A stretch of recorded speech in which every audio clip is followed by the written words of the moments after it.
They're the mighty Torvill and Dean, ladies and gentlemen.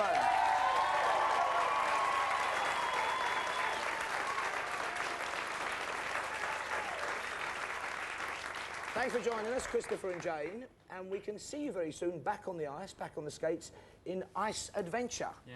And that starts in Birmingham, I think, week after next. That's right, yeah, we're very in the soon. final rehearsals where everything's getting frantic and everybody's getting very nervous. So what can we expect to see when we go along to that? Well, Jane is flying.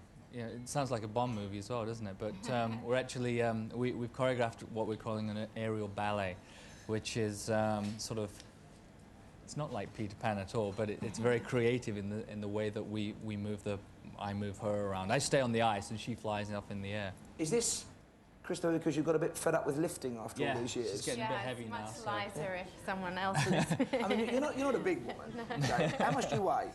Oh, I don't know. 7, 8 stone? I'm not going to tell him. How many times would you say you've lifted up your partner? Oh, I did a tot-up in the last show that we did, and in one show I did in excess of 60 lifts. So we've done, I don't know how many thousands of shows, so a lot of lifting. Yeah? Yeah. So are your arms as big as your thighs, Christopher? Because I've heard you've had to have your trousers specially made because you have such walnut-cracking thighs. I had to have some, I have to have extra large trousers to fit something in them. And it's my thighs, yeah. And how long have you been together now? 22 years. Really? Yeah. Do you remember the first time you saw him, Jane?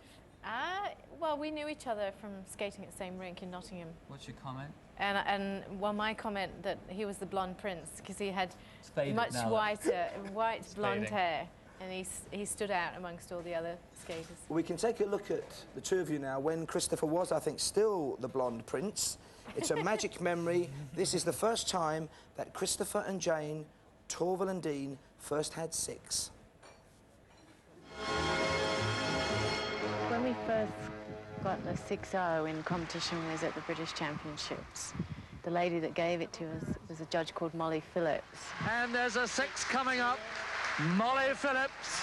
Molly Phillips has given a 6. Somebody said that it was just an excuse to get her face on the TV, because which we don't believe at all. The cameras automatically go to the judge that's given the 6. Great performance, and those marks justified, absolutely justified. Costume, eh? Christopher was hiding his eyes throughout that, Christopher. It's awful that they actually had video and TV back when we first started skating. That was it just comes back to 1980, wasn't it? haunt you, Like 78 79, or 80. 79. And you keep all those old outfits like Elton John or Dame Edna Everage or somebody. Have you still got those lurking about in the wardrobe? We've got some. That one was burnt. Not that one.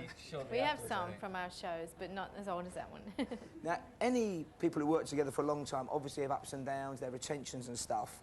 And there was a documentary about you two working together, which surprised me a bit, Christopher, because you were very strict, very hard taskmaster. Is he a bit of a bully ever, Jane? He is. He likes to be the dominant one, but I get my own back in other ways. I just give him a kick every so often.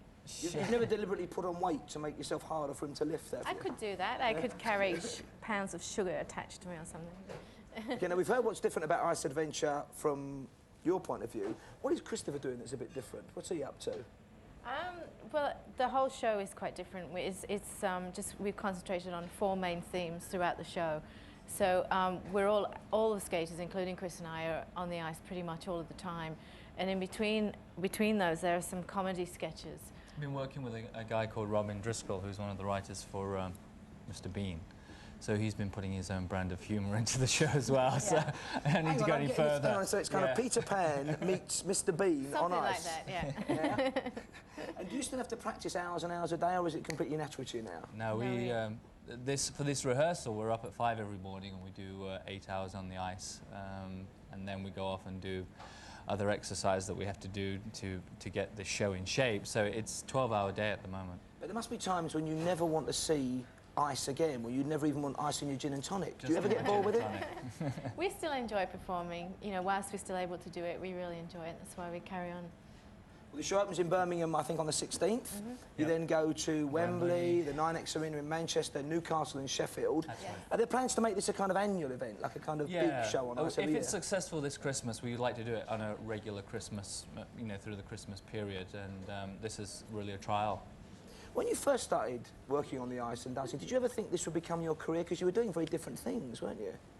Yeah, I mean, no, well, I started skating when I was 10, so, but then I went into the police force and became a policeman for 6 years. But then I realised that I'd rather have the beat of the music than the beat of the streets. So. Yeah. Who's your favourite James Bond, Jane? Sean Connery. Yeah. I don't know them all. You have to think. I wonder whether you'd be tempted by Pierce Brosnan. We've got an exclusive clip from Tomorrow Never Dies coming up. But first, thank you, please, to Torvill and Dean, Christopher and Jane.